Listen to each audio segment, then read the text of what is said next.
ബന്ദ്. നിർമ്മാണ വ്യവസായ രംഗത്തെ 22 സംഘടനകളുടെ കൂട്ടായ്മയാണ് ബന്ദ് നടത്തുന്നത്. നിർമ്മാണ മേഖലയിലെ പ്രതിസന്ധി പരിഹരിക്കണമെന്നാവശ്യപ്പെട്ടാണ് സമരം. കേരളത്തിലെ രണ്ടാമത്തെ തൊഴിൽ മേഖലയാണ് നിർമ്മാണ രംഗം.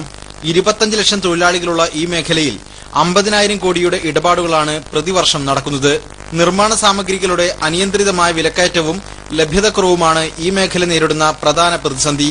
ചെങ്കൽ എടുക്കരുത് എന്ന് പറയുന്നു. പക്ഷെ ചെങ്കലിന്റെ ഭാഗം നമ്മൾ എന്ത് ചെയ്യും? കരിങ്കൽ പൊട്ടിക്കരുത് എന്ന് പറയുമ്പോൾ കരിങ്കൽ ആവശ്യമുള്ള വീട് നിർമ്മാണം എങ്ങനെയാണ് മുമ്പോട്ട് പോകുക? മാത്രമല്ല 650 കിലോമീറ്റർ നീളമുള്ള നമ്മൾ കോസ്റ്റൽ ബെൽറ്റിൽ നിന്ന് മണൽ സാംശീകരിച്ചാൽ നമ്മൾ മണൽ പ്രശ്നം തീർക്കാവുന്നതാണ്. ആരാണ് തീർക്കേണ്ടത്? നിർമ്മാതാക്കളാണോ, എഞ്ചിനീയർമാരാണോ, അല്ലെ ഇവിടുത്തെ സർക്കാരാണോ?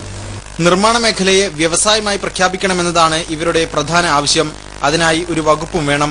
ഒരു പ്ലാൻ സാങ്ഷൻ ചെയ്തെടുക്കുക എന്ന് പറയുന്നത് ഏകദേശം 9 മുതൽ 12 ഡിപ്പാർട്ട്മെന്റിലൂടെങ്കിലും പോയി വരേണ്ട ഒരു സംഗതിയാണ്. ഇതിന് വളരെയധികം കാലതാമസം നേരിടുന്നുണ്ട്. വീണ്ടും കാലതാമസം ഓരോ പ്രോജക്ട് ടേക്ക് ഓഫ് ചെയ്യാൻ വേണ്ടിയിട്ട് വരിക എന്ന് പറയുന്നത് വളരെയധികം ദോഷം ചെയ്യുന്നുണ്ട്. ബന്ദ് നടക്കുന്ന 3 ദിനങ്ങൾ